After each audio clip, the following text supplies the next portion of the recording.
Welcome to the Jill on Money Show. It's Thursday, May 26th, and this is the program that takes the mystery out of your financial life. And we do that by answering your questions.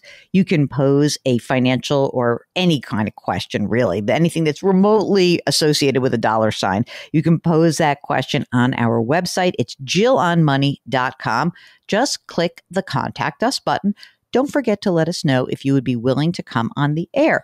Now, of course, we do answer your questions. We do email episodes. This is one of those episodes, but it tends to be a lot easier if you can come on the air, because then we can ask lots of follow-up questions, because Mark and I are very, very nosy. So, Mark, I love this. I love your very romantic first email for me, because I happen to be going to a wedding this weekend. And so the subject is Pre-Nup. Hi, Jill. Number 2 daughter is planning a late fall 2022 wedding, and both she and her boyfriend, now fiance, would like to create a Pre-Nup agreement. I tried looking online at some sites, LegalZoom, for example, but they offer every type of form except a prenup. After more searching, I've located a bunch of sites that, for a fee, will create a prenup. They advertise as free, but after a lot of time and entering data, then you hit the fee and then blah, blah, blah. Okay, questions. Do you have a favorite online site to create this document to later be witnessed and notarized? Mark, do we? I don't have one. Do I think it's a good idea? You know what? I have to be honest with you. The next part of the question is, if you recommend a lawyer getting involved, do you think having a completed template could save attorneys billable hours? I guess. I think that if you have a template that's created and you know what all the assets are, that's fine. It probably would reduce some of the billable hours, but how much could it cost? I mean, how complicated are their lives? The couple said they'd like the prenup to have a 3-year sunset clause. Why would you want that, Mark? I don't know why you'd have a sunset clause. I'll tell you what. The couple live in Pennsylvania. I would talk to an attorney. I really would. There's too many caveats to all of these things. So I don't know what else is going on in their lives. Sure, have a balance sheet for each of them. I don't know if they're kids from a prior relationship or something, but and listen to what the doctor, listen to what the lawyer says, because in my mind, it's more important what the advice is from the lawyer than from us. We're not lawyers. Okay, let's see. This is someone who says, I'm 78 years old. I dumped my stock funds into money market 2 months ago. Woo, there's some Mark. I say that market timing doesn't pay off, but maybe this one does.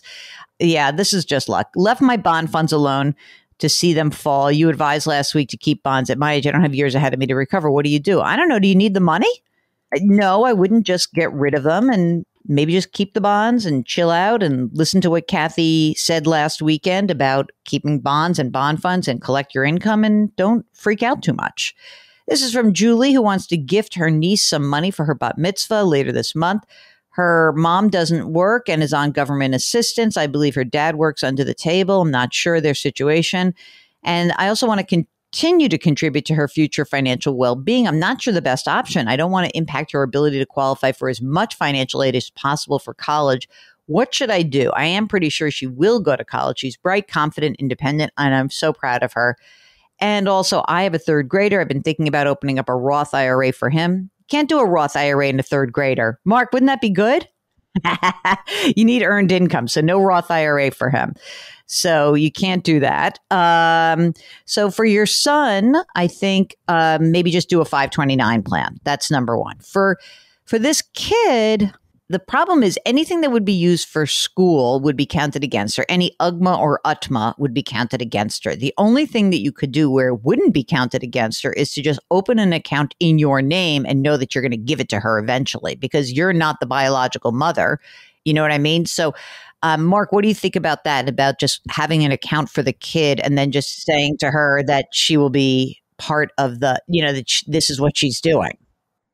I mean, if it's a small amount, then just do the 529 for the kid. And otherwise, you can put a bunch of money in your own name and just know that it's earmarked for her in the future. Okay, this is from Tam, who says, I have a rollover IRA with Fidelity. It's worth about $850,000. I have an offer from a manager to actively manage it for 0.6% a year. That's pretty cheap, actually. It is a reasonable cost. If you have less than $1 million, anything less than a 1% is a good number. And the question is, I don't think I can manage it myself. One of the funds fell over 30%. What are your thoughts? I'm 48 years old, working. Wife is at home with 4 kids, another 401k with 200 grand. Thank you for providing this amazing service.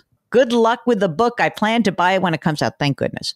Look, if you have the rollover and someone's going to give you some management, that's great. I just want to be clear that, are you going to just get money management? In which case, you could probably even do it cheaper. You could do it with someone, with another robo-advisor. You can do it with Betterment. You could do it with Vanguard.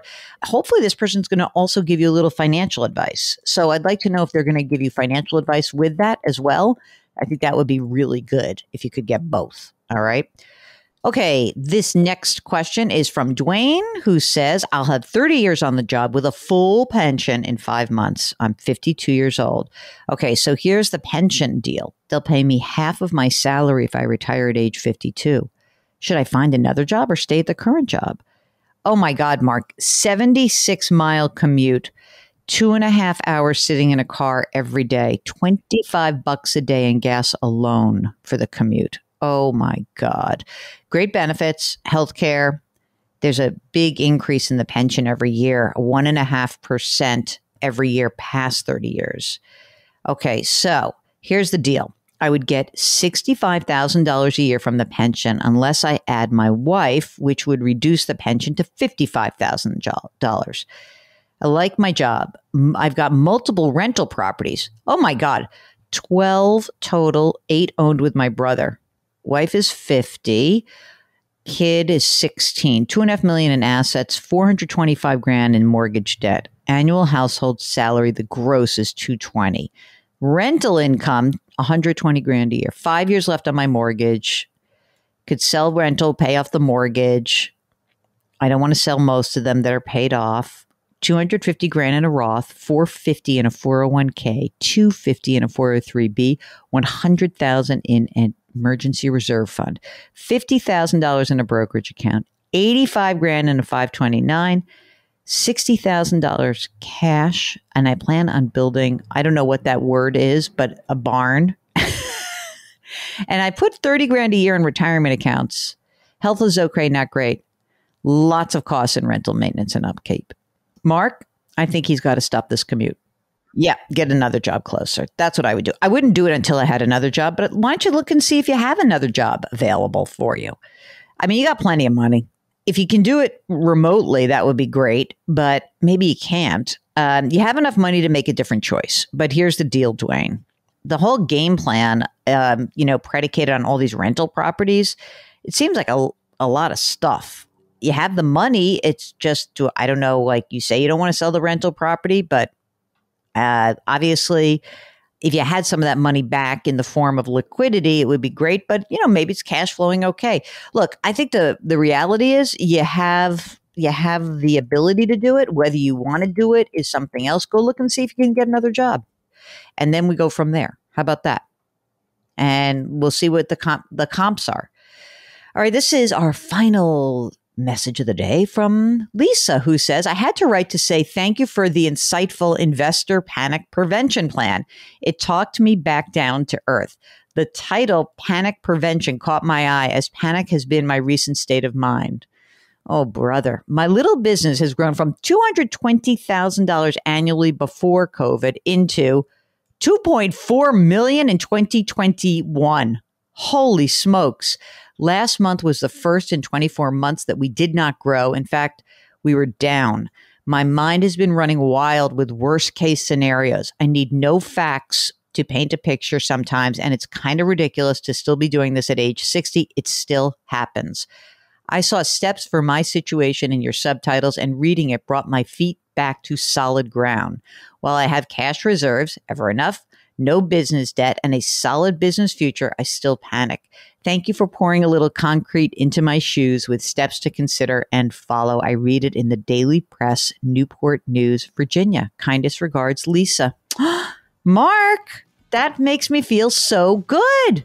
I really appreciate your note, Lisa. So thank you. You made our day. That's fantastic. So today, Lisa doesn't have to do something nice for someone else today because she just did it. So thank her and thank all of you. That is it. That's the program.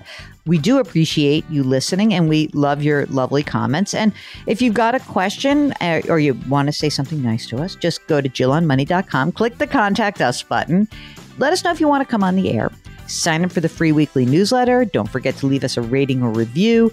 And you can subscribe to us wherever you get your favorite podcast. We've got another one called Eye on Money. Name soon to be changing, I think, Mark. I'll let you know about that. Do lift someone up today. Grit, growth, grace. Thank you for listening. We'll talk to you tomorrow.